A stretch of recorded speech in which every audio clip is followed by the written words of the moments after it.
আছে বলেই তো করতে পারছেন, এটা তো মানতে হবে। এটা তো অস্বীকার করে লাভ নেই। কিন্তু আমার বক্তব্য ছিল, আমার এলাকাতে আমি দেখেছি একটি দোকানে রাত্রিবেলা মেয়েরা মদ খেত, যার নাম হচ্ছে বিকাশের ঘর।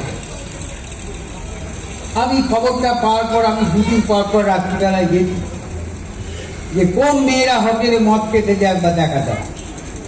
আমি হোটেলওয়ালাকে বলে এসেছি, এখন থেকে কোনো মহিলাই হোটেলে মদ খেতে যাওয়া যায়। এটাও তো আমাকে দেখতে হবে। তাহলে ওই মহিলারা যদি মদ খেতে যায়, যদি কোনো অঘটন ঘটে যায়, তখন কি হয়? সেখানে আমাদের পাহারা দিতে হচ্ছে, এটাও তো করতে হচ্ছে। একটা ঘটনার কথা বলি। এই বৃষ্টির সময় কালকে রাত্রিবেলাতে একটি জায়গাতে দুটি ছেলে একটি মেয়ে, রাত তখন 2টো, সে দেখা যাচ্ছে দুজন ওখানে মানে বিয়ার খাচ্ছে।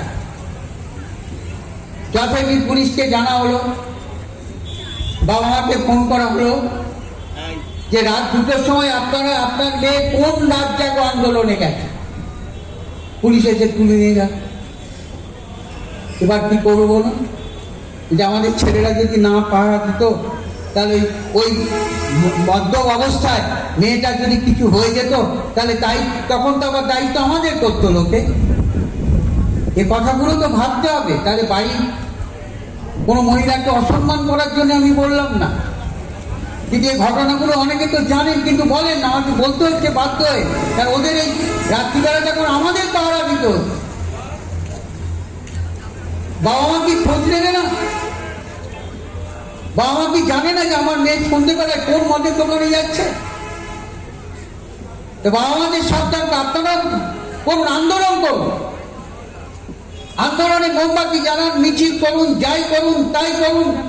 কিন্তু অনেক জায়গায় যখন যায়, তখন আপনি খোঁজ করবেন আপনার মেয়ে কোথায় গেল।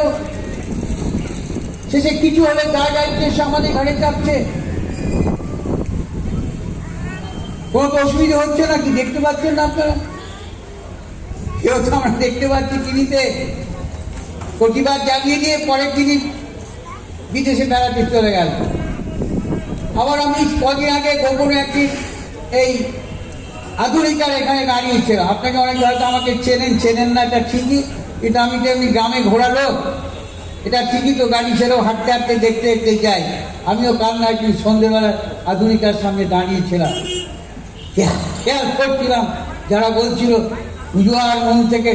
নিঃসন্দেহে একটা দুঃখের ঘটনা, অনুতাপের ঘটনা, কিন্তু সবচেয়ে প্রতিবাদী মুখ যখন দেখি আধুনিকাতে বড় বাজার করে ফিরছে তাই গেল। তাই দেখছি আমি নিজে না রেখে তো বলতে পারবো না। আমি তো দেখি এই চরিত্রটা খারাপ লাগে, মনটা খারাপ লাগে। কালকে আজকে খারাপ হয়। আমি দেখছি বড় বড় দোকানগুলোতে কদিন ধরে গণেশ ঠাকুর জানেন, আমি গোপনে হানা মারছি, দূরে দাঁড়িয়ে থাকছি, চা খাওয়ার নাম করে দিই, কে বাজার কিনছে দেখছি। আমি দেখলাম আমার একটা সবচেয়ে মিছিলে যে অগ্রণী ভূমিকা, সেই বইয়ের সবচেয়ে দামি শাড়িটা কিনে নিয়ে চলে বলে আমরা পুজোতে আর মন নেই, আন্দোলন, প্রতিবাদ।